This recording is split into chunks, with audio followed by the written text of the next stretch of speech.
ಅನೇಕರು ಬರ್ತಿದ್ರು. ಬಂದಿರುವಂಥ ಸಮಯದೊಳಗೆ ಎಂತೆಂಥವ್ರು ಬರ್ತಿದ್ರು. ಶರಣಪ್ಪನವ್ರ ಹತ್ರ ಎಲ್ಲರೂ ಬರೋರು. ಯಾರೋ ಒಬ್ಬರು ಬಂದರು, ಮತ್ತು ಬಂದು ನಮಸ್ಕಾರ ಮಾಡಿಯಪ್ಪ, ನಿನಗೆ ಬರಗಾಲದ ಬಂಟ ದಾಸೋಹ ಮೂರ್ತಿ ಅಂತ ತಿಳ್ಕೊಂಡು ಕರೀತಾರಪ್ಪ. ಮತ್ತು ನನ್ನ ಮಗನ ಮದುವೆ ಮಾಡಾಕತ್ತೀನಿ, ನನಗೆ ರೊಕ್ಕದ ಅವಶ್ಯಕತೆ ಅದ, ಒಂದಿಷ್ಟು ಕೊಡೋಯಪ್ಪ ಅಂತ ತಿಳ್ಕೊಂಡಂದ. ಅವ ಅಂದ, ನನಗೆಲ್ಲಿ ರೊಕ್ಕ ತರಬೇಕು ಯಪ್ಪ, ನಾನು ಈ ಪರಮಾತ್ಮ ಹೆಂಗೆ ನಡ್ಸಾಕತ್ತಾನ, ದಾಸೋಹ ನಡ್ಸಾಕತ್ತಾನ, ಇದು ನನ್ನಿಂದ ಅಲ್ಲ, ಅವ ನಡೆಸುವನು ಅವನು. ಮಳೆ ಬರಕತ್ತೈತ್ರೆ ಇಲ್ಲ, ನಡೆಸುವನು ಅವನು, ನಂದೇನಿಲ್ಲಪ್ಪ, ಎಲ್ಲ ನಡೆಸೋದು ಅವನದಾನ, ಅದಕ್ಕೆ ನಂದೇನಿಲ್ಲ ಅಂತ ತಿಳ್ಕೊಂಡಂದ್ರು. ಇಲ್ಲಪ್ಪ ಹೆಂಗಾರ ಮಾಡಿ ನನಗೊಂದಿಷ್ಟು ಹಣ ಅವಶ್ಯಕತೆ ಅದ, ಒಂದು 2,000 ರೂಪಾಯಿ ಎಲ್ಲಾರ ಇಸ್ಕೊಡ್ರಿ ಅಂದ. ನಿಮ್ಮ ಹತ್ರ ಇಲ್ಲ ಅಂದ್ರೆ ಏನು, ಯಾರ ಕೇಳಂಗಿಲ್ಲ, ಸಹಾಯ ಮಾಡಂತ ತಿಳ್ಕೊಂಡು ಅಂದಾಗ ನೀವೇನು ಮಾಡ್ತೀರಿ, ನಿಮ್ಮ ಹತ್ರ ಇರಲಿಲ್ಲ ಅಂದ್ರೆ ಬೇರೆಯವ್ರ ಹತ್ರ ಹೋಗಿ ಒಂದಿಷ್ಟು ಹಣ ಇಸ್ಕೊಡ್ತೀರಿ. ಮದುವೆ ಅಂದ್ರೆ ಕಲ್ಯಾಣ ಕಾರ್ಯ ಅಂತ ತಿಳ್ಕೊಂಡಂದ ಬಳಿಕ ಯಾರು ಏನಂತ ತಿಳ್ಕೊಂಡ್ರೆ ಮಾತು ಕೇಳ ಇದಕ್ಕೆ ಮಾಡಂಗಿಲ್ಲ, ಕಿವಿಗೆ ಹಾಕ್ಕೊಳಕ್ಕಾಗಂಗಿಲ್ಲ, ಇಲ್ಲಪ್ಪ ತೊಗೊಂಡು ಹೋಗ್ರಿ ಅಂತಾರೆ. ಹಾಗಾಗಿ ಏನಂದ್ರು ಶರಣಬಸಪ್ಪನವ್ರು, ನನ್ನ ಹತ್ರ ಇಲ್ಲಪ್ಪ, ಮತ್ತು ಧನಿಕರ ಹತ್ರ ಹೋಗಿ ಇಸ್ಕೊಂಡು ಬರೋಣ ಬಾ ಅಂತ ತಿಳ್ಕೊಂಡು ಊರು ಪಕ್ಕದಾಗ ಒಬ್ಬ ಧನಿಕರು, ಅವು ಬಡ್ಡಿ ಸಲ ವ್ಯವಹಾರ ಮಾಡವ. ಅವರು ಬಡ್ಡಿಗೆ ಬಡ್ಡಿ ಹಚ್ಚಾರವ್ರು, ಬಡ್ಡಿಗೆ ಬಡ್ಡಿ ಚಕ್ರ ಬಡ್ಡಿ, ಒಟ್ಟು ಅವ್ರು ಬೆಳಗ್ಗೆ ಕರೀತಪ್ಪ ಅಂದ್ರೆ ಅವ್ರ ಬಡ್ಡಿಗೆ ಕೆಲಸ ಅವ್ರದ್ದು. ಮೋರುಟಿಗಿ, ಅದು ಊರ ಹೆಸರ ಮೋರುಟಿಗಿ. ಆ ಮೋರುಟಿಗಿ ಮಲ್ಲನಗೌಡ್ರು ಅಂತ ಧನಿಕರು, ಅವರು ದೊಡ್ಡ ಶ್ರೀಮಂತವ್ರು. ಅವ್ರ ಹತ್ರ ಹೋಗ್ತಿದ್ರು. ಸಾಲ ಕೇಳ್ಬೇಕಾದ್ರೆ ಎಷ್ಟು ಇಸ್ಕೊಂಡಿರ್ತಾರೆ ರೀ. ಈ ಸಾಲ ಕೇಳಕ್ಕೆ ಒಬ್ಬ ಹೊಂಟಿದ್ನಂತ. ಸಾಲ ಕೇಳಕ್ಕೆ ಹೋಗ್ಬೇಕಾದ್ರೆ ದಾರಿ ಹಿಡ್ಕೊಂಡು ಹಿಂಗೆ ಹೊಂಟಿದ್ದ. ಎದರ ಅವರು ಗೆಳೆಯ ಬಂದ, ಎಲ್ಲಿಗೆ ಹೊಂಟಿಲಿ? ಇಲ್ಲಪ್ಪ, ಸಾವ್ಕಾರ ಹತ್ರ ಸಾಲ ಕೇಳಕ್ಕೆ ಹೊಂಟೀನಿ. ಹೌದಣ್ಣ, ನಾನು ಬರ್ತೀನಿ ನಳ್ಳಿ ಅಂದ. ನೀ ಯಾಕೆ ಬರ್ತೀವೋ ಮರ, ನನಗೆ ಒಂದು 10,000 ರೂಪಾಯಿ ಸಾಲ ಬೇಕಾಗೈತಿ. ಇಲ್ಲ, ಹಂಗೆ ಬರ್ತೀನೋ ಮರ ಅಂದ.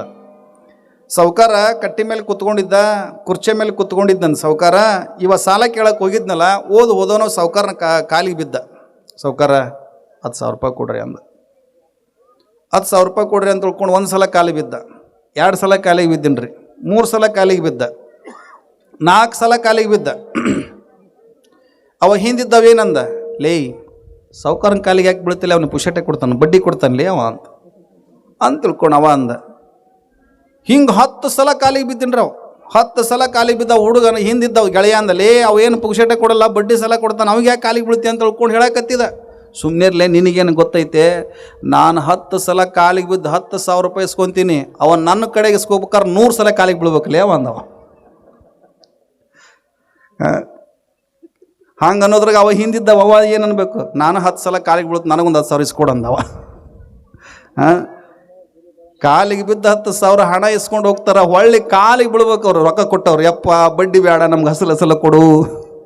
ಎಷ್ಟೋ ಆಗ್ಯಾವಿಲ್ಲಿ ಘಟನೆಗಳು, ಎಷ್ಟೋ ಘಟನೆಗಳು ನಡೆದು ಹೋಗ್ಯಾವ. ಇವರು ಗಂಡಗೆ ಗೊತ್ತಿಲ್ದಾಗ ನಮ್ಮ ತಾಯಂದ್ರೆ ಇವರು ಕೊಟ್ಟಿರ್ತಾರೆ. ಇವರು ನೀವು ಕೊಟ್ಟಿರ್ತಿರಲ್ಲ, ಗಂಡಗೆ ಗೊತ್ತಿಲ್ದಾಗ ಅಕಸ್ಮಾತ್ ಒಂದು ಮುದುಕಿ ಗಂಡಗೆ ಗೊತ್ತಿಲ್ದಾಗ ಬಡ್ಡಿ ಸಲ ಕೊಟ್ಟಿತ್ತದು. ಬಡ್ಡಿ ಸಲ ಕೊಟ್ಟರದು ಏನಾಕೈತೆ ಅಂತ ಹೇಳ್ತೇನೆ ನಿಮಗೆ. ಅದು ಕೊಟ್ಟಿದ ಗಂಡಕ್ಕೆ ಗೊತ್ತಿಲ್ದಾಗ ಕೊಟ್ಟಿತ್ತಲ್ಲ, ಮುದುಕಿ ವಯಸ್ಸಾಗಿತ್ತು, ಮುಂದೆ ಸತ್ತು ಬಿಡ್ತೀರಿ. ಅದು ಸತ್ತು ಬಿಡ್ತೀವಿ, ಅದು ಯಾರಿಗೆ ಹೇಳಾರ್ದ ಸತ್ತು ಬಿಡ್ತೀವಿ. ಅದು ಇಂತಲ್ಲಿ ಬಡ್ಡಿ ಸಲ ಕೊಟ್ಟೀನಿ ಅಂತ ತಿಳ್ಕೊಂಡು ಯಾರಿಗೆ ಹೇಳೇ ಇಲ್ಲ. ಅದು ಏನಾತಂತ ತಿಳ್ಕೊಂಡ್ರೆ ಮುದುಕಿ ಮುಂದೆ ಬಡ್ಡಿ ಸಲ ಕೊಟ್ಟಿತ್ತಲ್ಲ, ಮುಂದೆ ಏನಾಗಿ ಹುಟ್ಟಿತ್ತು ಗೊತ್ತನ್ರಿ, ಅದು ಕಪ್ಪಿಯಾಗಿ ಹುಟ್ಟಿತ್ರಿ. ಅದು ಮುಂದೆ ಕಪ್ಪಿಯಾಗಿ ಹುಟ್ಟಿ ಯಾರ ಮನೆಗೆ ಬಡ್ಡಿ ಸಲ ಕೊಟ್ಟಿತ್ತಲ್ಲ ಅವ್ರ ಮನೆ ಮುಂದೆ ಹೋಗಿ ಏನಾಕತ್ತಿತ್ತಂತ, ಏನಂತ, ರೊಕ್ಕ ರೊಕ್ಕ ರೊಕ್ಕ ನೋಡ್ರಿ. ಇಲ್ಲ ಅದು ಕಾಪಿ ಹೆಂಗೆ ಬಂದಿರ್ತ, ರೊಕ್ಕ ರೊಕ್ಕ ರೊಕ್ಕ ಅಂತಿರ್ತೈತಿ. ಮತ್ತಿಲ್ಲಾಂದ್ರೆ ಬಡ್ಡಿ ಅಂತಿರ್ತೈತಿ ಅದು. ಮತ್ತು ನೀವು ಬಡ್ಡಿ ಸಲ ಕೊಟ್ಟವ್ರು ಏನಾದ್ರು ಅಕಸ್ಮಾತ್ ಯಾರಿಗೆ ಹೇಳಾರ್ದು ಹಿಂಗೆ ಆತಂತ ತಿಳ್ಕೊಂಡ್ರೆ ಮುಂದೆ ಕಾಪಿಯಾಗಿ ಹುಡ್ತಿರೋಣ ನೀವು. ಹಂಗೆ ಸಾವ್ಕಾರನ ಹತ್ರ ಹೋದ್ರಂತ ಮೋರ್ಟಿಗಿ ಮಲ್ಲನಗೌಡನ ಹತ್ರ ಹೋದರು. ಶರಣಬಸಪ್ಪನವ್ರು ಕರ್ಕೊಂಡು ಹೋಗ್ಯಾರ. ಅವ ಬಡ್ಡಿ ವ್ಯವಹಾರದಸ್ತ. ಅವ್ರಿಗೆ ಅವನ ದೃಷ್ಟಿ ಒಳಗೆ ಶರಣಪ್ಪನಾದ್ರೆ ಅಷ್ಟ, ನಮ್ಮಂಥ ಸಾಮಾನ್ಯ ಮನುಷ್ಯ ಆದ್ರೆ ಅಷ್ಟೇ. ಅವ್ರು ಒಟ್ಟು ಬಡ್ಡಿ ಲೆಕ್ಕದಾಗ ಅವ್ರು ಕೊಡೋರು. ಯಾರು ಬಂದ್ರೆ ನಮಗೇನು ಆಗ್ಬೇಕಾಗೈತೆ ಅಂದ್ರೆ, ಅವರು ಯಾರು ಬಂದ್ರೆ ಏನಾಗಬೇಕಾಗೈತೆ, ಶರಣಪ್ಪ ನೀ ಕರ್ಕೊಂಡು ಬಂದಿದ್ದೀವಿ ಚಲೋ ಆತು, ಏನಪ್ಪ ಮತ್ತು ಎಷ್ಟು ಬೇಕಂದ. 2,000 ರೂಪಾಯಿ ಬೇಕ್ರಿ. ಮತ್ತು ಯಾವಾಗ ಕೊಡ್ತೀರಿ ಅಂದವ. ಶರಣಪ್ಪ ಅಂತ ತಿಳ್ಕೊಳೋದು ಒಟ್ಟ ಮರೋದೇನೇ ಇಲ್ಲ. ಹಿಂಗೆ ಅಂತ ತಿಳ್ಕೊಂಡು ಒಬ್ಬ ಸಾಮಾನ್ಯ ಮನುಷ್ಯನಾಗಿ ನೋಡಾಕತ್ತಿದೆ. ನೋಡ್ರಿ, ನನಗೆ ಇಂಥ ದಿನ ಅಂತೇನಿಲ್ಲ, ಸಮಯ ಅಂತ ತಿಳ್ಕೊಂಡಿಲ್ಲ. ಮತ್ತು ಯಾವಾಗ ಕೊಡ್ತೀರ, ಅದ್ರ ಬರಿಬೇಕಲ್ರಿ ಪತ್ರ, ಮತ್ತು ಬರಿಬೇಕಲ್ಲ ನಾನು ಅಂದವ. ಬಡ್ಡಿ ವ್ಯವಹಾರ ಕೊಡ್ಬೇಕಾದ್ರೆ ಅವತ್ತಿನ ಕಾಲದಾಗ ಏನು ಮಾಡ್ತಿದ್ರು, ಇಂಥ ತಾರೀಕು ಇಂಥ ದಿವಸ ಇಂಥ ಟೈಮ್ನಾಗ ಕೊಟ್ಟಾರ, ಇದನ್ನು ಒಳ್ಳೆ ಯಾವಾಗ ಕೊಡ್ಬೇಕಂತ ತಿಳ್ಕೊಂಡು ಕೊಡಕ್ಕೆ ಬರ್ತಿದ್ರು. ಅದ್ರಾಗ ಹಂಗೆ ಇಂಥ ಸಮಯಕ್ಕೆ ನಾವು ಹೊಳ್ಳಿ ಕೊಡ್ತೀನಿ ಅಂತ ತಿಳ್ಕೊಂಡು ಬರದ್ಬೇಕಾದ್ರೆ ಶರಣಬಸಪ್ಪನವ್ರು ಏನಂದ್ರೆ ಇಂಥ ಸಮಯಕ್ಕೆ ಅಂತ ತಿಳ್ಕೊಂಡು ಹೇಳ್ರಪ್ಪ ಯಾವಾಗ ಕೊಡ್ತೀರಿ ಅಂತ ತಿಳ್ಕೊಂಡು ಅಂದಾಗ ಶರಣಬಸಪ್ಪನವ್ರು ಹೇಳಿದ್ರಂತ ಶಿವ ಕೊಟ್ಟ ದಿನ ನಾ ಕೊಡ್ತೀನಿ ಅಂತ ಬರೆದ್ರದ್ರಾಗ. ಏನಂತ? ಶಿವ ಕೊಟ್ಟ ದಿನ ಕೊಡ್ತೀನಿ ಅಂತ ತಿಳ್ಕೊಂಡ ಅವ ಅಂದ ಆಯ್ತು ಬಿಡಾಗಾರ ಅಂತ ತಿಳ್ಕೊಂಡು ಶಿವ ಕೊಟ್ಟ ದಿನ ಕೊಡ್ತಾರೆ ಅಂತ ಬರೆದ್ಬಿಟ್ಟವು. ಶಿವ ಕೊಟ್ಟ ದಿನ ಕೊಡ್ತಾರೆ ಅಂತ ತಿಳ್ಕೊಂಡು ಬರದ ಮುಂದೆ ಏನಂತ ತಿಳ್ಕೊಂಡಂದ್ರೆ ಇಷ್ಟ 1 ತಿಂಗಳಾತ 2 ತಿಂಗಳಾತ 3 ತಿಂಗಳಾತ ರೊಕ್ಕ ಇಸ್ಕೊಂಡು ಹೋದ, ಲಗ್ನ ಮಾಡಿದ, ಮಗನ ಮದುವೆ ಮಾಡ್ಯಾನ. ಮಗನ ಮದುವೆ ಮಾಡಿದ ಒಳ್ಳೆ ರೊಕ್ಕ ತೊಗೊಂಬರ್ಬೇಕಂತ ತಿಳ್ಕೊಂಡು ಇಲ್ಲೇ ಇಲ್ಲ, ಬರಲೇ ಇಲ್ಲವ. ಇದು ಬಾರ್ ಯಾರಿಗೆ ಬಿತ್ತು? ಶರಣಬಸಪ್ಪನವ್ರ ನಡುವೆಯಾಗಿ ಸಾಲ ಕೊಡಿಸಿದ್ರಲ್ಲ ಅವ್ರ ಮೇಲೆ ಬಿತ್ತು. ಧನಿಕನ್ ಓರ್ವನಾಗಿರ್ತಕ್ಕಂಥವನು ಮಲ್ಲನಗೌಡ ಅಂತಾನ, ಅವನ ಕೈ ಒಳಗೆ ರಾಮೋಜಿ ದಾದ ಅನ್ನುವಂಥ ಒಬ್ಬ ಕೈ ಹಾಳಿತ್ತು. ವಸೂಲಿ ಮಾಡಕ್ಕೆ ಅವ ಏನಂತ ತಿಳ್ಕೊಂಡಂದ್ರೆ ಊರೊಳಗೆ ಎಲ್ಲೆಲ್ಲಿ ಸಾಲ ಕೊಡ್ತಿದ್ರಲ್ಲ ಅವನು ಕಳಿಸ್ತಿದ್ರು, ರಾಮೋಜಿ ದಾದನ್ನ ಹೋಗಿ ವಸೂಲಿ ಮಾಡ್ಕೊಂಬ ಅಂತೇಳಿ ಕಳಿಸ್ತಿದ್ರಲ್ಲ. ಹಂಗೆ ಅರಳುಗುಂಡಿಯಾಗ ಹೋಗು, ಶರಣಬಸಪ್ಪ ಏನು ಸಾಲ ಇಸ್ಕೊಂಡು ಹೋಗಿ ಭಾಳ ದಿನ ಆಗೈತೆ, ಹೋಗಿ ಇಸ್ಕೊಂಡು ಬಾ ಅಂದ್ರೆ ಅವ್ರು.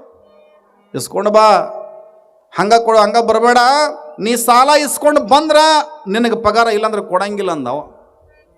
ಹಿಂಗೆ ಅಂತ ತಿಳ್ಕೊಂಡು ಅಂದಾಗ ಆ ಕ್ಷಣ ಅವ್ರಂದ ರಾಮೋಜಿದ್ದಾದ ಅಂದ, ಆಯ್ತು ಬಿಡಪ್ಪ ಹೋಗ್ತೀನಿ ಅಂತ ತಿಳ್ಕೊಂಡು ಒಂದು ಬಡಗಿ ಹೋದವ. ಏಯ್ ನಿನಗೇನಕ್ಕದಲ್ಲಿ ಕೊಡ್ರಲಿ ಅಪ್ಪ, ನಿಮ್ಮದು ಏನೈತಿರ ಸುಮ್ಮ ಕೊಡೋದಾಗಲ್ಲ. ಅವಾಗ ರಾಮೋಜಿದಾದ ಬಂದ, ಶರಣಬಸಪ್ಪನವ್ರ ಮನೆ ಮುಂದೆ ಕೂತ್ಕೊಂಡು ಶರಣಪ್ಪನವ್ರು ಕೇಳಿದ, ಏನಂತ? ಯಪ್ಪ ಮತ್ತು ಧನಿಕರಿಗೆ ಕಳಿಸ್ಯಾರ, ನಮ್ಮನ್ನು ಸೌಕಾರಕ್ಕೆ ಕಳಿಸ್ಯಾನ, ನಮಗೊಂದಿಷ್ಟು ಮತ್ತು ಬಡ್ಡಿ ರೊಕ್ಕ ಎಲ್ಲ ಅಸಲು ಕೊಡ್ಬೇಕಂತ ಅಂದು. ಇಲ್ಲಪ್ಪ ಹೇಳಿನಲ್ಲ, ಶಿವ ಕೊಟ್ಟ ದಿನ ಕೊಡ್ತೀನಂತ ಹೇಳಿನಲ್ಲಪ್ಪ ಅಂದಳು. ಅವದೆಲ್ಲ ಗೊತ್ತಿಲ್ಲರಿ, ನೀವು ಶಿವ ಕೊಟ್ಟ ದಿನ ಅಂದ್ರೆ ಅವ ಯಾವಾಗ ಕೊಡಬೇಕು, ನೀವು ಯಾವಾಗ ಕೊಡಬೇಕು, ನಮ್ಮ ಸೌಕಾರ ನನಗೆ ಪಗಾರ ಕೊಡಂಗಿಲ್ಲ, ಅದಕ್ಕೆ ನಿಮ್ಮ ಬಾಗಿಲಿಗೆ ಬಡಿಗೆ ಹಾಕಿ ವಸೂಲಿ ಮಾಡ್ಕೊಂಬ ಅಂತ ಹೇಳ್ಯಾನ, ಅದಕ್ಕೆ ಎಲ್ಲಾರು ಇರ್ತೀನಿ ನಾನು ಅಂದವ. ಯಾರನ್ನ ಬಿಟ್ಟಿಲ್ಲ ಕರ್ಮ ಅಂದ್ರವ್ರು. ಶರಣಪ್ಪನವರು ನಾವು ಇಂಥ ಒಂದು ಪುಣ್ಯದ ಒಳಗೆ ಇಂಥ ಸಮಯದಾಗ ಶರಣಪ್ಪನವ್ರನ್ನ ಚರಿತ್ರೆಯನ್ನು ಹೇಳಾಕತ್ತೀವಿ ಅಂತ ತಿಳ್ಕೊಂಡು ಶರಣರ ನೆನಪಿರಲಿ. ಶರಣ ಬಸವೇಶ್ವರ ಅಂತ ಶರಣರಿಗೆ ಇವ ಕೈದಿಂದ ಕರ್ಮಗಳು ಬಿಟ್ಟಿಲ್ಲ ಅಂದ ಬಳಿಕ ನಮ್ಮಂಥವ್ರ ಪಾಡೇನು, ನಮ್ಮಂಥವ್ರ ಪಾಡೇನು? ಶರಣರ ಸಾಲಗಾರ ಮನೆ ಮುಂದೆ ಬಂದು ಶರಣಪ್ಪನ ಕೇಳಾಕತ್ತಿದ್ರಂತ, ಯಪ್ಪ ಕೊಡಬೇಕು, ನೀ ಕೊಡತ್ತ ನಾವು ಹೋಗಂಗಿಲ್ಲ ಅವು ಅಂತ ತಿಳ್ಕೊಂಡಂದ್ರಂತ. ನೆನಪಿರಲಿ, ಶರಣ ಬಸವೇಶ್ವರರು ಅವಾಗ ಸಾಯಂಕಾಲದ ಸಮಯ, ಅವತ್ತು ಸಾಯಂಕಾಲ ಸ್ನಾನ ಮಾಡಿಕೊಂಡು ಪೂಜೆ ಮಾಡ್ಕೊಳಕತ್ತಿದ್ರು. ಪೂಜೆ ಮಾಡಿಕೊಂಡು ಕೈಯಾಗ ಲಿಂಗ ಹಿಡ್ಕೊಂಡು ಹೇಳಕತ್ತಿದ್ರಂತ, ಯಪ್ಪ ನಿನ್ನನ್ನು ನಂಬಿ ನಾನು ಏನಂತ ತಿಳ್ಕೊಂಡಂದ್ರೆ ಸಾಲವನ್ನು ಇಸ್ಕೊಂಡು ಬಂದಿನೋ ನನ್ನಯ್ಯ. ಲಿಂಗಯ್ಯ ಹೋಗಿ ಹೇಳಪ್ಪ ಪರಮಾತ್ಮನಿಗೆ, ನನಗೇನಂತ ತಿಳ್ಕೊಂಡಂದ್ರೆ ಕೊಟ್ಟಿರುವಂಥ ಸಾಲ ನಾನು ತಗೊಂಡಿಲ್ಲ, ಒಬ್ಬ ಭಕ್ತನ ಓರ್ವನಾಗಿರ್ತಕ್ಕಂಥವನು ಬಂದಿದ್ದ, ಆ ನಿನ್ನ ಹೆಸರನ್ನು ಹೇಳಿ ನಾನು ಸಾಲ ತಗೊಂಡು ಬಂದಿನ ಮರಯ್ಯ. ಲಿಂಗಯ್ಯ ಹೋಗಿ ಹೇಳ, ನಾನು ತಗೊಂಡಿಲ್ಲ ಮರಯ್ಯ, ಅವನು ಬೇರೆದವ್ ತಗೊಂಡನ, ಅವನ ಹೆಸರು ಹೇಳ, ಪರಮಾತ್ಮ ಕೊಟ್ಟ ದಿನ ಕೊಡ್ತೀನಿ ಅಂತ ತಿಳ್ಕೊಂಡು ಹೇಳಿನಪ್ಪ ಅಂತ ತಿಳ್ಕೊಂಡು ಹಿಂಗೆ ಲಿಂಗಯ್ಯನ ಮೇಲೆ ಒಂದಷ್ಟು ಪತ್ರಿಯನ್ನು ಹೇರಿಸಿದ್ರಂತೆ. ನೀವೇನು ಕೇಳಬೇಕಾದ್ರೆ ಇವ ಏನು ಕೇಳಬೇಕಾದ್ರೆ ಲಿಂಗೈನ ಮೇಲೆ ಪತ್ರಿ ಏರಿಸ್ಬೇಕಂತ, ಉದನ ಕಡ್ಡಿ ಬೆಳಗ್ಗೆ ಹತ್ತಾಗ ಇನ್ನೊಂದು ಪತ್ರಿ ಏರಿಸ್ಬೇಕಂತ, ಏನಾದ್ರೆ ಕಷ್ಟ ಬಂದ್ರೆ ಲಿಂಗಯ್ಯಗೆ ಹೇಳ್ಕೋಬೇಕಂತ. ಲಿಂಗಯ್ಯ ನೀನ ನೋಡಪ್ಪ, ಕಾಪಾಡುವನು ನೀನೆ, ಕಾಯುವನು ನೀನೆ, ಕೊಲ್ಲುವನು ನೀನೆ ಅಂತ ತಿಳ್ಕೊಂಡು ಹೇಳಬೇಕಂತ. ಶರಣಬಸವೇಶ್ವರರು ಏನು ಮಾಡ್ತಾರ, ನಂಬಿಕರದಡೆ ಓ ಎನ್ನನೇ ಶಿವನು ಎನ್ನುವ ಹಾಗೆ ನಂಬರು ನಚ್ಚರು ಬರಿದೇ ಕರೆಯುವರು, ನಂಬಲರಿಯರು ಈ ಲೋಕದ ಮನುಜರು ಎನ್ನುವ ಹಾಗೆ ಶರಣರು ಲಿಂಗೈನ ಮೇಲೆ ಬಹಳಷ್ಟು ನಂಬಿಕೆಯನ್ನು ಇಟ್ಟುಕೊಂಡಿದ್ರು. ಆ ನಂಬಿಕೆ ಸುಳ್ಳಾಗಬಾರದು ಎನ್ನುವುದಕ್ಕಾಗಿ ಒಂದು ಪತ್ರಿಯನ್ನು ಹೇರಿಸಿ ಪಂಚಾಕ್ಷರಿ ಮಹಾಮಂತ್ರವನ್ನು ಹೇಳಿ ರಾತ್ರಿ ಪ್ರಸಾದವನ್ನು ಮಾಡ್ಕೊಂಡು ಹಿಂಗೆ ಮಲ್ಕೊಂಡ್ರು. ಯಪ್ಪ ನನಗೆ ಭಾಳ ತ್ರಾಸ ಆಗಾಕತ್ತಿದೆಪ್ಪ, ನೀನೇ ಕಾಯುವನು ನೀನೇ ಕೊಲ್ಲುವು ನೀನೆ ಅಂತ ತಿಳ್ಕೊಂಡು ಲಿಂಗೈ ಪತ್ರಿ ಏರಿಸಿದ ಬಳಿಕ ಶರಣರ ನೆನಪಿರಲಿ, ಶರಣರಿಗೆ ಕಷ್ಟ ಬಂದೈತೆ ಅಂದರೆ ಪರಮಾತ್ಮನಿಗೆ ದುಃಖ ಆತು, ಕಷ್ಟ ಆತಂತ. ಅವಾಗ ಆ ಕ್ಷಣವೇ ಅವತ್ತ ರಾತ್ರಿನ ಸಮಯದೊಳಗೆ ಧನಿಕನ್ ಓರ್ವನ ಕನಸಿನೊಳಗೆ ಪರಮಾತ್ಮ ಬಂದಂತ. ನೋಡಿ ಹೆಂಗಿರ್ಬೇಕು, ಧನಿಕನ್ ಓರ್ವನ ಕನಸಿನೊಳಗೆ ಪರಮಾತ್ಮ ಬಂದ. ನಿಮಗೆ ಕನಸು ಬಿದ್ದಾವಲ್ರಿ, ಬೀಳ್ಬೇಕು. ಕನಸು ಬಿದ್ರನ ಚಲೋ, ನಿದ್ದೆ ಚಲೋ ಆಕೈತಿ ಅಂತ. ಬಿದ್ದಿರ್ತಾವಿಲ್ಲ, ಬೀಳ್ತಾವ, ಏನೇನೋ ಬಿದ್ದಂಗೆ ಆಗಿರ್ತೈತಿ, ಎಲ್ಲೆಲ್ಲಿ ಹೋಗಿ ಬಂದಂಗೆ ಆಗಿರ್ತೈತಿ. ನೋಡ್ರಿ ಕನಸು ಅನ್ನೋದು ಎಲ್ಲಿ ಬೀಳ್ತೈತೆ ಗೊತ್ತನ್ರಿ? ಹೊಟ್ಟೆಗೆ ಬೀಳಂಗಿಲ್ಲ, ತಲೆಯಾಗಿ ಬೀಳಂಗಿಲ್ಲ. ಎಲ್ಲಿ ಬೀಳ್ತೈತಿ ರೀ? ಈ ಕಂಠ ಐತಲ್ರಿ, ಮಾತಾಡಕತ್ತೀನಲ್ಲ, ಈ ಕಂಠದಾಗ ಬೀಳ್ತೈತಿ. ಇದಕ್ಕೆ ಉದಾನ ವಾಯುವು ಅಂತ ಕರೀತಾರೆ. ಸೂಕ್ಷ್ಮ ಶರೀರ ಇಲ್ಲೇ ಇರ್ತೈತೆ, ಸೂಕ್ಷ್ಮ ಶರೀರ. ಈ ಸೂಕ್ಷ್ಮ ಶರೀರ ಏನೈತಲ್ರಿ, ಇಲ್ಲೇ ಕನಸು ಬೀಳ್ತೈತಿ, ಮಲ್ಕೊಂಡಿರಿ, ಕೈ ಆಡಸಂಗಿಲ್ಲ, ಕಾಲು ಆಡಸಂಗಿಲ್ಲ, ಏನೇನೇ ಇಲ್ಲ. ಆದ್ರೆ ಯಾವ ಊರಿಗೆ ಹೋಗಿ ಬಂದಂಗೆ ಆಗಿರ್ತೈತಿ. ಹೌದಲ್ರಿ? ಒಬ್ಬ ಮಲ್ಕೊಂಡಿದ್ದ, ಇವ ಗಂಡ ಹೆಂಡತಿ ಇಬ್ಬರು ಮಲ್ಕೊಂಡಿದ್ರಂತ. ಮಲ್ಕೊಂಡಾಗ ಗಂಡ ಹಿಂಗೆ ಮಲ್ಕೊಂಡಿದ್ದ, ಹೆಂಡತಿ ಹಿಂಗೆ ಮಲ್ಕೊಂಡಿದ್ಲು. ಹೆಂಡತಿ ಕನಸು ಬಿತ್ತರಿ. ಹೆಂಡತಿಗೆ ಎಂಥ ಕನಸು ಬಿದ್ದೈತಿ? ಕನಸಿನ್ಯಾಗ ಕರಗಡಬು ತಿಂದಂಗೆ ಆಗೈತಿ. ಕರಗಡಬು ತಿಂದಂಗೆ ಆಗೈತಲ್ಲ, ಕನಸು ಬಿದ್ದೈತೆ. ಗಂಡ ಹಿಂಗೆ ಮಕ್ಕೊಂಡನಲ್ಲ, ಕನಸಿನ್ಯಾಗ ಕರಗಡಬು ಮಾಡಿ ಗಂಡನ ಮುಖ ಕಟ್ಟನ ಕಡಲ್ಲ ಅಂತ ಆಕೆ. ಕಟ್ಟನ ಕಡದ ಬಳಿಕ ಅವ ಎಚ್ಚರ ಆತು. ಏನೋ ಮರಯ್ಯ ಏನಿದೆ ಅಂದ. ಇಲ್ಲ, ಕನಸಿನ್ಯಾಗ ಕರಗಡಬು ಕಡ್ದಂಗೆ ಆತ. ಅಲ್ಲ, ಮತ್ತೆ ದಿನ ಹಿಂಗೆ ಕರಗಡಬು ಕನಸು ಕಂಡು ನಾನು ಮೂಗು ಮಂಡ ಮಾಡಿದೆ ಅಂದವ. ನನ್ನ ಮೂಗು ಮಂಡ ಮಾರಯ್ಯ ಏನು ಬೇಕು ಹೇಳ, ಕರಗಡಬು ತಿನ್ನಂಗೆ ಆಗೈತಲ್ಲ, ನೀ ಕರಗಡಬು ತಿನ್ನು, ಬೇಡ ಅಂತ ತಿಳ್ಕೊಂಡು ಅನ್ನಂಗಿಲ್ಲ. ಮಾಡ್ಕೊಂಡು ಹುಣ್ಣಾಕಿ ನಿಮ್ಮವ್ವ ಎಲ್ಲಿ ಬಿಡ್ತಾಳ ಅನ್ಲಕ್ಕಿ. ಮಾಡ್ಕೊಂಡು ಹುಣ್ಣಾಕ ನಿಮ್ಮವ್ವ ಎಲ್ಲಿ ಬಿಡ್ತಾಳ? ನಮಗೆ ಇಷ್ಟು ದಿನಗಳಾತ ಬಂದೀವಿ ಒಂದು ಹಬ್ಬಿಲ್ಲ, ಹುಣಿವಿಲ್ಲ, ಹೋಳಿಗಿಲ್ಲ, ಕರಗಡಬಿಲ್ಲ, ಏನೇನೇ ತಿಂದೇ ಇಲ್ಲ. ಇಲ್ಲಿ ಮನೆ ಬಂದೀವಿ, ಬರೇ ಅದ ಬದ್ನಿಕಾಯಿ ಪಲ್ಯ ರೊಟ್ಟಿ, ಬದ್ನಿಕಾಯಿ ಪಲ್ಯ ರೊಟ್ಟಿ ತಿಂದೀವಿ, ಏನು ತಿನ್ಬೇಕು, ನಮ್ಮ ಕರಗಡಬು ತಿಂದಿಲ್ಲ ನಾವು ಅಂದ್ರೆ ಅವ್ರು. ಅಕ್ಕ ತಂಗಿ ಇಬ್ಬರು ಇದ್ದರು, ಹೆಂಗೆ ಮಾಡಬೇಕು ಅಂತ ತಿಳ್ಕೊಂಡ್ರೆ ಅಣ್ಣ ತಮ್ಮಗೆ ಅಕ್ಕ ತಂಗಿ ಕೊಟ್ಟಿತ್ತು. ಅವಾಗ ಅವ್ರು ಅಣ್ಣ ತಮ್ಮ ಅಂದರು, ನಾವು ಹೊಲಕ್ಕೆ ಹೋಗ್ತೀವಿ, ನಮ್ಮವನ್ನ ಬಾಗಲಕೋಟೆ ಕಳಿಸ್ತೀವಿ. ಇವತ್ತು ನಮ್ಮವನ್ನ ಬಾಗಲಕೋಟೆ ಕಳಿಸ್ತೀವಿ, ಬಾಗಲಕೋಟೆ ಹೋಗಿ ಒಳ್ಳೆ ಬರೋದ್ರಾಗ ನೀವು ಕರಗಡ ಮಾಡ್ಕೊಂಡು ಹುಣ್ರಿ ಅಂದ್ರೆ ಅವ್ರು. ಆಯ್ತಗ ಅಂತ ತಿಳ್ಕೊಂಡು ಏನು ಮಾಡಿದ್ರು, ಇಬ್ಬರು ಕಾಲು ಅಕ್ಕ ತಂಗಿ ಎಲ್ಲ ರೆಡಿ ಮಾಡ್ಕೊಂಡ್ರಿ. ಇವರು ಅಣ್ಣ ತಮ್ಮ ಇಬ್ಬರು ಹೊಲ್ದಾಗ ಹೋಗಿದ್ರು. ಇವು ಬಡ ಮಾಡ್ಕೊಳಕತ್ತಿದ್ವು. ಕರಿಗಡುಬು ಮಾಡಿದ್ವು, ಅನ್ನ ಮಾಡಿದ್ವು, ಸಾರು ಮಾಡಿದ್ವು, ಹಪ್ಪಳ ಸೊಂಡಿಗೆ ಎಲ್ಲ ಉಪ್ಪಿನಕಾಯಿ ಎಲ್ಲ ರೆಡಿ ಮಾಡ್ಕೊಂಡು, ತುಪ್ಪ ಕಾಸ್ಕೊಂಡು, ಇನ್ನೇನು ಅಕ್ಕ ತಂಗಿ ಇಬ್ಬರು ಕರಿಗಡುಬು ಮುಂದೆ ಇಟ್ಕೊಂಡು ಇನ್ನೇನು ಉಣ್ಬೇಕು, ಒಂದು ತುತ್ತು ಮಾಡಿ ಹಿಂಗೆ ಉಣ್ಬೇಕಂತಿದ್ಲು. ಹತ್ತಿ ಬಂದು ಕದ ಬರ್ಸಿಲ್ಲ. ಏನು ಮಾಡಕತ್ತೀರಿ? ಕದ ಹಾಕಿರು ಸತ್ಯವಲ್ಲ. ಇಷ್ಟೊತ್ತನ ಮುಂಜಾಲಿದ್ದು ಹೊತ್ಕೊಳತನ ಮಾಡಿದ್ದು ವ್ಯರ್ಥ ಆತು. ಹೆಂಗೆ ಮಾಡ್ಬೇಕು ಅಂತ ತಿಳ್ಕೊಂಡಂದ್ಲು. ಸಣ್ಣ ಸೊಸೆ ಸ್ವಲ್ಪ ಬೆರಕಿದ್ಲು. ಏನಿಲ್ಲ, ಹಿತ್ತಲ್ದಾಗ ಹೋಗಿಟ್ಬಿಡ ನಡಿ ಅಂತ ತಿಳ್ಕೊಂಡಂದ್ಲು. ಅಲ್ಲ, ಮತ್ತು ನಮ್ಮ ಮತ್ತೆ ಹೊಳಗೆ ಬರ್ತಾಳ, ಮತ್ತು ಕಮರು ಬರ್ತೈತಿ. ಹೆಂಗೆ ಮಾಡೋದು? ಹೊಲ್ಯಾಗ ಬೆಂಕಿ ಐತಿ ಅಂತ ಹೊಲ್ಯಾಗ ನೀರು ಹಾಕಲ್ಲಕ್ಕೆ. ಬಡ ನೀರು ಹಾಕಿದ್ರೆ ಬಡ ಕರಗಡುಬು ತೊಗೊಂಡೋಗಿ ಹಿತ್ತಲ್ದಾಗ ಇಟ್ಟು ಬಂದರು. ಬಣಿವ್ಯಾಗ ಇಟ್ಟು ಬಂದು ನೀರು ಹಾಕಿದ್ರೆ ಅವಾಗ ಹೋಗಿ ಕದ ತೆಗೆದ್ರು. ಏನೋ ಕಮರು ವಾಸನೆ ಬರ್ತೈತಿಲ್ಲ ಅಂದಕ್ಕೆ. ಏನಿಲ್ಲ ಎತ್ತಿ ನೋಡ್ಬಾ ರೊಟ್ಟಿ ಮಾಡಿವಿ ಅಷ್ಟೇ. ರೊಟ್ಟಿ ಮಾಡಿದ್ವಿ, ಹೊಲ್ದಾಗ ಹೋಗಿದ್ವಿ, ಹೀಗೆ ಬಂದಿವಿ ಎತ್ತಿ ಕಸಾನ ಹಾಕತ್ತಿದ್ವಿ ನೋಡ ಅಂದಕ್ಕೆ. ಏನೋ ಅದ್ರ ಬಿಡ ಅಂತ ತಿಳ್ಕೊಂಡು ಹಂದು ರಾತ್ರಿ ಎಲ್ಲ ಹಿಟ್ಟು ಅವ್ರು ಹೊಲ್ದಾಗಿದ್ದು ಹೋಗಿದ್ರು. ಅವ್ರು ಬಂದ್ರೆ ಹುಣ್ರಿಲ್ಲ. ಏನು ಹುಣ್ಬೇಕು? ನಿಮ್ಮವು ಬಂದ್ಲಾಕಿ. ಹೆಂಗೆ ಮಾಡೋದು ಅಂದ್ರೆ ಏನು ಮಾಡ್ಬೇಕು? ನಮ್ಮ ಪರಿಸ್ಥಿತಿ ನೆಟ್ಟಾಗಿಲ್ಲ ಅಂದ್ರೆ ಹೆಂಗೆ ಮಾಡೋದು? ಇದ್ದದ್ದು ಕಟು ರೊಟ್ಟಿ ತಿಂದು ಅವರೆಲ್ಲ ಗಂಡ ಅವ್ರು ಮಕ್ಕೊಂಡ್ರು. ಆಕೆ ಅತ್ತೆ ಉಂಡು ಮಕ್ಕೊಂಡೋದ್ರಾಗ ಇವು ಉಪವಾಸ ಅದಾವ. ಮುಂಜಾಲಿದ್ದ ಕರಗಡಬು ತಿನ್ಬೇಕಂತೇಳಿ ಉಣ್ಬೇಕಂತ ತಿಳ್ಕೊಂಡು ಉಪವಾಸ ಅದಾವ. ಹೆಂಗಾರ ಮಾಡಿ ಏನು ಮಾಡಿದ್ರು, ಹಿತ್ತಲ್ದಾಗ ಇದ್ದದ್ದು ತಗೊಂಡು ಬಂದು ಹೊರಗೆ ಇಡಾಕತ್ತಿದ್ರು. ಗೋರಿಕೆ ಹಿತ್ತಲ್ದಾಗಿದ್ದ ತೊಗೊಂಬಂದು ಹೊರಗೆ ಇಡಾಕತ್ತಿದ್ರು. ಎಲ್ಲವೂ ತೊಗೊಂಬಂದ್ರಿ. ಕರಗಡಬು, ಅನ್ನ, ಸಾರು, ಹಪ್ಪಳ, ಸೊಂಡಿಗೆ, ತುಪ್ಪ ತೊಗೊಂಬಂದು ಹೊರಗೆ ಇಟ್ಟು ಇನ್ನೇ ಉಣ್ಬೇಕಂತ ತಿಳ್ಕೊಂಡ್ರೆ ತಾಟ ತಂದಿದ್ದಿಲ್ಲ. ತಾಟ ಬಿಟ್ಟು ಬಂದಿದ್ದು. ತಾಟ ತರ್ತೀನಿ ತಡಿ ಅಂತ ತಿಳ್ಕೊಂಡು ಸಣ್ಣ ಹೆಣ್ಮಗಳು ಹೋಗಿಲ್ದಕ್ಕೆ. ಒಂದು 4-5 ತಾಟ ಚರಿಗೆ ತರ್ತೀನಿ ತಡ್ಕ ಅಂತ ತಿಳ್ಕೊಂಡು 4-5 ತಾಟ ಹಿಡ್ಕೊಂಡು ಹಿಂಗೆ ಬರ್ಬೇಕಾದ್ರೆ ದಾರ್ಯಾಗ ಹಂಕಣ ಎಮ್ಮಿ ಕರ ಕಟ್ಟಿದ್ರು. ಅದು ಸುಮ್ಮನೆ ಇರಲಿಲ್ಲ. ಏನು ಮಾಡಿತ್ತು? ಮೇವು ಹಾಕಕ್ಕೆ ಬಂದಾರ ಬಾ ಅಂತ ತಿಳ್ಕೊಂಡು ಆ ಹೆಣ್ಮಗಳು ಇನ್ನೇನು ದಾಟ್ಬೇಕು ಅನ್ನೋದ್ರಾಗ ಎಮ್ಮಿ ಕರ ಎದ್ದು ನಿಂತ್ಕೊಂಡ್ಬಿಡ್ತೀರಿ. ಅದು ದಡಕ್ಕನ ಚರಿಗೆ ಬಿದ್ದುಬಿಡು. ಚರಿಗೆ ಹಂಗಾಳ ಹಾಲ್ಯಾಗ ಮಲ್ಕೊಂಡಿದ್ಲು. ಹಾತೇ ಯಾರವ್ರು ಒಂದು ಸತ್ನೇನಂದಕ್ಕೆ ಸೊಸಿ. ಇನ್ನೇನಾರ ಮಾಡಿದ್ಯಾ, ಏನಾರ ಗದ್ಲಕ್ಕೆ ಬೀಳ್ತೀನಿ ಅಂತ ತಿಳ್ಕೊಂಡು ಅಂದಕ್ಕೆ ಕೂಲ್ದಾಗ ಕೆದರ್ಕೊಂಡು ಯಾರಂತ ಕೇಳ್ತೀನಿ, ನಾ ಈ ಊರು ದ್ಯಾಮಿದ್ದೀನಿ ಅಂದ್ಲಕ್ಕೆ. ನಾ ಈ ಊರು ದ್ಯಾಮಿದ್ದೀನಿ ಅಂತ ತಿಳ್ಕೊಂಡಂದ ಬಳಿಕ ಅತ್ತಿ ಯವ್ವ ಯಾಕೆ ಬಂದಿದ್ದೀ ಅಂತ ತಿಳ್ಕೊಂಡಂದು ಅಂದಂದ ಬಳಿಕ ಯಾಕೆ ಬಂದಿದೆ ಅಂತ ಕೇಳ್ತೀಯ? ಪಾಪ ಸ್ವಸ್ಥರು, ಹಬ್ಬಿಲ್ಲ, ಹುಣಿವಿಲ್ಲ, ಕರಗಡಬಿಲ್ಲ, ಹೋಳಿಗಿಲ್ಲ ಅಂತ ತಿಳ್ಕೊಂಡು ನನ್ನ ಮುಂದೆ ಬಂದು ಹೇಳಿದ್ರೆ ಅದಕ್ಕೆ ಅವ್ರು ಗುಣಸಾಕ್ ಬಂದೀನಿ. ಯಪ್ಪ ಉಣಸೇವ ಬೇಡ ನಂಗಲ್ಲ. ಕೌದಿ ಹೊಚ್ಕೊಂಡಾಗಿರ್ಬೇಕು, ತಗದಿ ಅಂದ್ರೆ ನುಂಗುತ್ತ ಅಂದ್ಲಾಕಿ. ಆಯ್ತು, ಹೊಚ್ಕೊಂಡಾಗಿರ್ತೈತೆ, ತೆಗಿಗಿಲ್ಲ ಅಂದು. ಇವ್ರಿಗೆ ಬೆಳತನ ಊಟ ಮಾಡಿದ್ರು ನೋಡಿ. ಹಿಂಗಿರ್ತೈತಿ. ಕನಸು ಬೀಳ್ತಾವ ಕೆಲವೊಬ್ಬರಿಗೆ. ಧನಿಕನ್ ಓರ್ವನ ಕನಸಿನ ಒಳಗ ಪರಮಾತ್ಮ ಬಂದಂತಾನೆ ಧನಿಕ ಅಂತ ತಿಳ್ಕೊಂಡು ಅಂದ ಬಳಿಕ ಅವಾಗ ಧನಿಕ ಕನಸಿನೊಳಗೆ ಬಂದಂತಾನೆ ಶರಣರು ಮಾಡಿರುವಂತ ಸಾಲವನ್ನ ತೆಗೆದ್ರಪ್ಪ ಅಂತ ತಿಳ್ಕೊಂಡು ಬುಡ್ಡಿ ಚೀಲವನ್ನ ಕೊಟ್ಟನಂತ. 2,000 ರೂಪಾಯಿ ಬೆಳ್ಳಿ ನಾಣ್ಯಗಳನ್ನ ಶರಣರ ನೆನಪಿರಲಿ.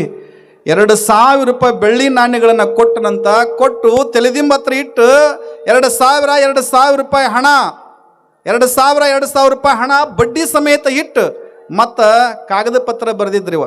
ಏನಂತ? ಶಿವ ಕೊಟ್ಟ ದಿನ ನಾನು ಕೊಡುತ್ತೇನೆ ಅಂತ ತಿಳ್ಕೊಂಡು ಬರೆದಿದ್ರು. ಆ ಪತ್ರವನ್ನು ಅಲ್ಲೇ ಹರಿದಾಕಿದ್ರಂತೆವ. ಆ ಪತ್ರವನ್ನು ಅಲ್ಲೇ ಹರಿದಾಕಿದ್ರಂತ.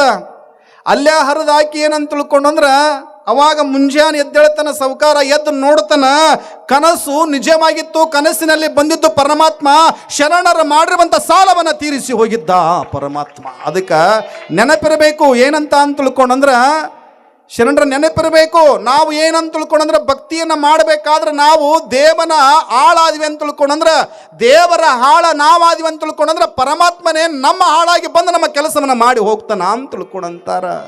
ನಮಗೆ ಕೆಲಸ ಮಾಡಿ ಹೋಗ್ತಾನ ಅಂತ ತಿಳ್ಕೊಂಡಂತಾರ. ಅದಕ್ಕೆ ದೇವರಿಗೆ ನಾವೇನಾಗಬೇಕು? ದಾಸ. ಅವನು ನಮಗೆ ದಾಸನಾಗಿ ಬಂದು ನಮ್ಮ ಕೆಲಸವನ್ನು ಮಾಡಿಕೊಂಡು ಹೋಗ್ತಾನ. ಅದಕ್ಕೆ ನಂಬರು ನಚ್ಚರು ಬರಿದೇ ಕರೆಯುವರು, ನಂಬಲರಿಯರು ಈ ಲೋಕದ ಮನುಜರು. ಬೆಳಗ್ಗೆ ಎದ್ದ ಬಳಿಕ ಸಾಹುಕಾರ ಏನಂತಾನ, ಬುಡ್ಡಿ ಚೀಲ ಹಿಡ್ಕೊಂಡನ, ಹರಿದಿರುವಂಥ ಕಾಗದ ಪತ್ರ ಹಿಡ್ಕೊಂಡು ಓಡಿ ಶರಣಬಸಪ್ಪನವ್ರ ಹತ್ರ ಬಂದಂತ. ಓಡಿ ಬಂದಂತ ಬಂದವನಂತಾನ, ಶರಣರ ನೀವು ಮಾಡಿರುವಂಥ ಸಾಲವನ್ನು ಪರಮಾತ್ಮ ನೀವು ಹೇಳಿರುವ ಹಾಗೆ ಶರಣರ ಒಂದು ಸಾಲವನ್ನು ನೀವು ಮಾಡಿರತಕ್ಕಂಥ ಸಾಲ ಕೊಟ್ಟು ಏನಪ್ಪ, ಎಂಥವನಪ್ಪ ನೀನು ಶರಣ, ಎಂಥವನಪ್ಪ ಅಂತ ತಿಳ್ಕೊಂಡು ಅಂದ ಬಳಿಕ ಅವಾಗ ರಾಮೋಜಿದಾದಲ್ಲಿದ್ದ. ರಾಮೋಜಿದಾದ ಅಂತಾನ ಏನಂತ ಅಂತ ತಿಳ್ಕೊಂಡಂದ್ರೆ, ರಾಮೋಜಿದಾದಿಗೆ ಹೇಳಕತ್ತಿದ, ಯಪ್ಪ ಶರಣರು ಮಾಡಿರುವ ಸಾಲವನ್ನು ಪರಮಾತ್ಮ ಕೊಟ್ಟಾನ, ಇನ್ನು ಇಲ್ಲಿ ನಿಂದ್ರಬೇಡ, ಬಾ ಹೋಗೋಣ ಅಂತ ತಿಳ್ಕೊಂಡಂದ ಬಳಿಕ ಅವಾಗ ಅವನಂದಂತ ರಾಮೋಜಿದಾದ, ಯಪ್ಪ ನೀನು ಕೊಡುವಂಥ ಪಗಾರ ನನಗೆ ಸಾಕಾಗಲ್ಲ. ಹೌದಾ? ನೀನು ಎಷ್ಟು ಕೊಟ್ಟಿದ್ದಿ? 100 ಕೊಟ್ಟಿದ್ದಿ, 50 ಕೊಟ್ಟಿದ್ದಿ, 20 ಕೊಟ್ಟಿದ್ದಿ, 30 ಕೊಟ್ಟಿದ್ದಿ, ಬ್ಯಾಡ್ಯಪ್ಪ, ನನ್ನ ಮನೆತನ ನಡೀತದ. ಆದ್ರೆ ಶರಣರ ಸೇವೆಯನ್ನು ಮಾಡಿದೆ ಅಂತ ತಿಳ್ಕೊಂಡಂದ್ರೆ, ಈ ಭೂಮಿಯಿಂದ ಸ್ವರ್ಗವನ್ನು ತೋರಿಸುವಂಥ ಕೆಲಸವನ್ನು ಶರಣರು ಮಾಡ್ತಾರ. ನಾ ಇಲ್ಲೇ ಇರ್ತೀನಿ, ಅವ್ರು ಸೇವೆ ಮಾಡ್ಕೊಂತ ನಾ ಇಲ್ಲೇ ಇರ್ತೀನಿ ಅಂತ ತಿಳ್ಕೊಂಡಂದ. ನಾ ಇಲ್ಲೇ ಇರ್ತೀನಿ ಅಂತ ತಿಳ್ಕೊಂಡಂದ. ನೋಡಿ ಹೆಂಗಿರ್ಬೇಕು, ನಾ ಇಲ್ಲೇ ಇರ್ತೀನಿ ಅಂತ ತಿಳ್ಕೊಂಡಂದ. ಅವಾಗ ಅವನು ಅಂತಾನೆ ಏನಂತ ತಿಳ್ಕೊಂಡಂತಾನೆ, ಧನಿಕ್ ಅಂತಾನೆ ಏನಂತ ಅಂತ ತಿಳ್ಕೊಂಡಂದ್ರೆ, ಯಪ್ಪ ಇದು ಪರಮಾತ್ಮ ಕೊಟ್ಟಿರ್ತಕ್ಕಂಥ ಹಣ ಐತೆ, ಇದು ನನಗೆ ಬ್ಯಾಡ್ಯಪ್ಪ, ಈ ಒಂದು ಹಣವನ್ನು ಕೂಡ ಏನು ಮಾಡಿದ್ರೆ ಇದನ್ನು ದಾಸೋಹಕ್ಕೆ ಸಲ್ಲಲಿ ಅಂತ ತಿಳ್ಕೊಂಡು ಶರಣರಿಗೆ ಕೊಟ್ಟು ಹೋದಂತ. ಶರಣಪ್ಪನವ್ರಿಗೆ ಆದ 2,000 ರೂಪಾಯಿ ಬೆಳ್ಳಿ ನಾಣ್ಯಗಳನ್ನು, ಯಪ್ಪ ಇದು ನನಗೂ ಬೇಡ, ಇದು ಪರಮಾತ್ಮ ಸಲ್ಲಿರ್ತಕ್ಕಂಥ ಹಣ ಐತೆ, ಇದು ನನಗೆ ಬೇಡ, ಇದು ನಿನಗೇ ಇರಲಿ ಅಂತ ತಿಳ್ಕೊಂಡು ದಾಸೋಹ ನಡಿಲಿ ಅಂತ ತಿಳ್ಕೊಂಡು ಕೊಟ್ಟನಂತ. ಕೊಟ್ಟ ಬಳಿಕ ಏನಂತ ತಿಳ್ಕೊಂಡಂದ್ರೆ, ಶರಣರು ಕೂಡ ಆಶೀರ್ವಾದ ಮಾಡಿದ್ರಂತ. ಮುಂದೆ ಏನಾಯ್ತು ಅಂತ ತಿಳ್ಕೊಂಡಂದ್ರೆ, ರಾಮೋಜಿದಾದ ಅಲ್ಲೇ ಸೇವೆ ಮಾಡ್ಕೊತ ಇರ್ತಿದ್ದ.